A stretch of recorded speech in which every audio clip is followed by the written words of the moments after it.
Bismillahirrahmanirrahim. Assalamualaikum warahmatullahi wabarakatuh. Alhamdulillahirabbil alamin wa bihi nasta'inu ala umurid dunya waddin.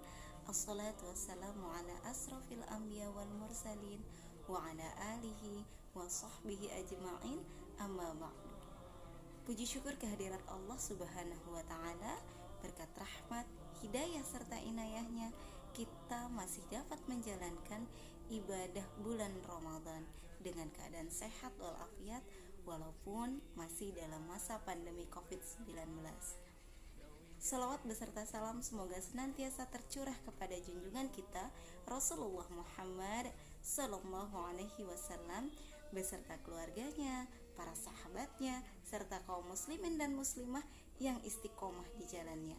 Dan semoga kita semua kelak akan mendapatkan syafaat beliau di yaumul kiamah nanti. Amin ya rabbal alamin. Baik, sahabat muslimah yang ada di rumah, kali ini kita akan membahas tentang tiada hari tanpa Al-Quran.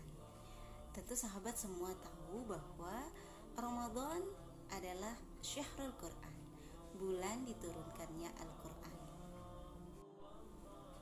Allah Subhanahu wa taala berfirman dalam Quran surat Al-Baqarah ayat 185, A'udzu billahi minasyaitonir rajim. Bismillahirrahmanirrahim. Syahrul Ramadan alladzi unzila fihi al-Qur'an hudan lin-nas wa bayyinatin minal huda wal furqan. Bulan Ramadan yang di dalamnya diturunkan Al-Qur'an sebagai petunjuk bagi manusia dan keterangan-keterangan sebagai petunjuk dan pembeda antara yang hak dan yang batil.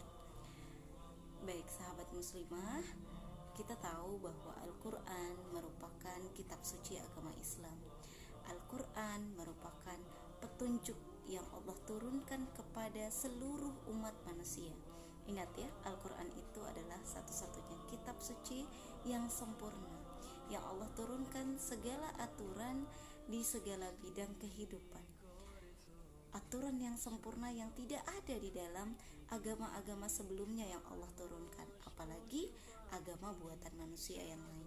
Hanya Al-Quran yang mengandung syariat yang sempurna. Beruntung kita masuk di bulan Ramadan, masih bisa menjalankan ibadah di bulan suci Ramadan dan bisa lebih mendekatkan diri kepada Al-Quran.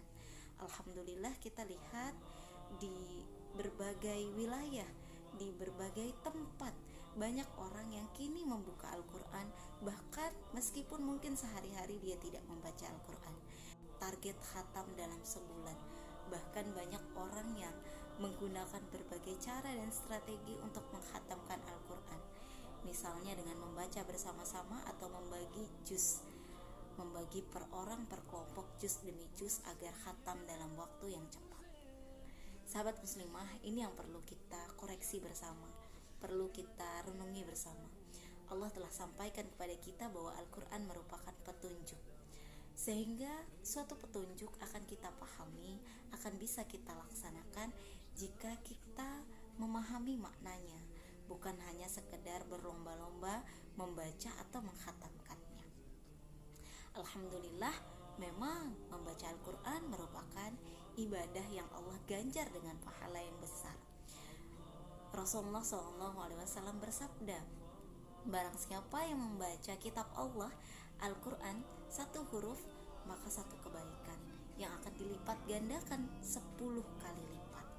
Aku tidak mengatakan alif, lam, mim itu satu huruf, tapi alif itu satu huruf, lam satu huruf, mim satu huruf. Itu sabda Rasulullah. Artinya memang membaca Al-Quran sudah mendapatkan pahala, tetapi harus lebih kita renungi lagi bahwa Allah telah mengabarkan kepada kita tadi ya, bahwa Al-Quran itu petunjuk. Artinya Al-Quran itu merupakan peraturan yang harus kita laksanakan di dalam kehidupan kita, bukan hanya berlomba-lomba untuk membacanya. Sahabat muslimah, jika Al-Quran sebagai petunjuk dan kita yakini Al-Quran memanglah petunjuk kehidupan, maka sudah barang tentu tidak cukup hanya dibaca, Arabnya saja. Bagaimana mungkin Al-Quran bisa menunjuki kehidupan kita, membawa kita kepada jalan petunjuk jika kita tidak memahami maknanya, jika kita tidak mengetahui apa yang terkandung di dalamnya, apa yang Allah perintahkan, apa yang Allah larang. Maka sudah barang tentu perlu untuk mengkaji Al-Quran. Karena kita lihat saat ini umat Islam adalah umat mayoritas di Indonesia, tapi begitu banyak kerusakan juga yang terjadi di Indonesia.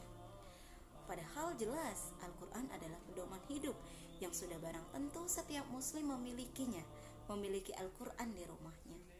Dan di bulan Ramadan ini juga Al-Quran banyak dibaca, bahkan dikhatamkan oleh mayoritas muslim, bahkan mungkin hampir semua muslim membaca Al-Quran.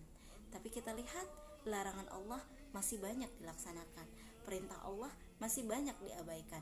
Sudah barang tentu kita tahu Allah memerintahkan menutup aurat, dan itu tercantum dalam Al-Quran yang pasti dibaca oleh setiap muslim saat mereka membaca tadarus Al-Quran di bulan Ramadan. Tapi kita lihat begitu banyak orang-orang kaum muslimah, bahkan kaum muslimin yang laki-laki pun juga tidak menutup aurat. Allah perintahkan sholat, dan itu perintahnya ada dalam Al-Quran, tapi kita lihat masih banyak orang yang tidak sholat. Allah larang khamr, itu juga tercantum dalam Al-Quran, tapi kita lihat banyak orang yang masih menghalalkan, meminum, meneguk khamr, minuman keras. Allah larang zina, dan pengharaman zina, bahkan mendekati zina, pacaran, pergaulan bebas, itu juga tercantum dalam Al-Quran yang kita baca di bulan Ramadan ini. Tapi kita lihat bahkan di bulan Ramadan masih banyak, bahkan begitu banyak mayoritas pemuda-pemudi yang masih berpacaran, berbuka bersama pasangan yang tidak halal, padahal dia juga membaca Al-Quran. Artinya ini penting sekali bahwa mendekatkan diri kepada Allah, membersamai Al-Quran tidak cukup hanya dengan membaca, menghatamkan Arabnya Al-Quran, tetapi kita juga perlu untuk membaca artinya, belajar bahasa Arab dengan segenap kemampuan kita, dan menghadiri majelis-majelis untuk mengkaji Al-Quran, agar Al-Quran benar bisa menjadi petunjuk kehidupan kita dan bisa kita terapkan dalam kehidupan. Sahabat muslimah dan kaum muslimin pada umumnya, mari kita jadikan Ramadan ini sebagai momentum kita. Tiada hari tanpa Al-Quran, tiada hari tanpa membaca Al-Quran, tiada hari tanpa mempelajari, mengkaji Al-Quran, dan tiada hari tanpa upaya untuk mengamalkan Al-Quran. Ramadan adalah bulan di mana pahala kita dilipat gandakan, maka sudah selayaknya kita menjadikan bulan Ramadan untuk melatih diri kita untuk mengkaji, mempelajari, dan mengamalkan Al-Quran. Baik sahabat muslimah, semoga kita dapat menjalankan ibadah Ramadan kita dengan lancar, dengan sehat, dan kelak kita akan menjadi insan takwa sesuai dengan tujuan ibadah Ramadan kita. Dan semoga kita dapat menjadikan Al-Quran sebagai sahabat sejati kita hingga tiada hari tanpa Al-Quran. Demikian, mohon maaf apabila ada salah kata maupun sikap. Billahi taufiq wal hidayah. Wassalamualaikum warahmatullahi wabarakatuh.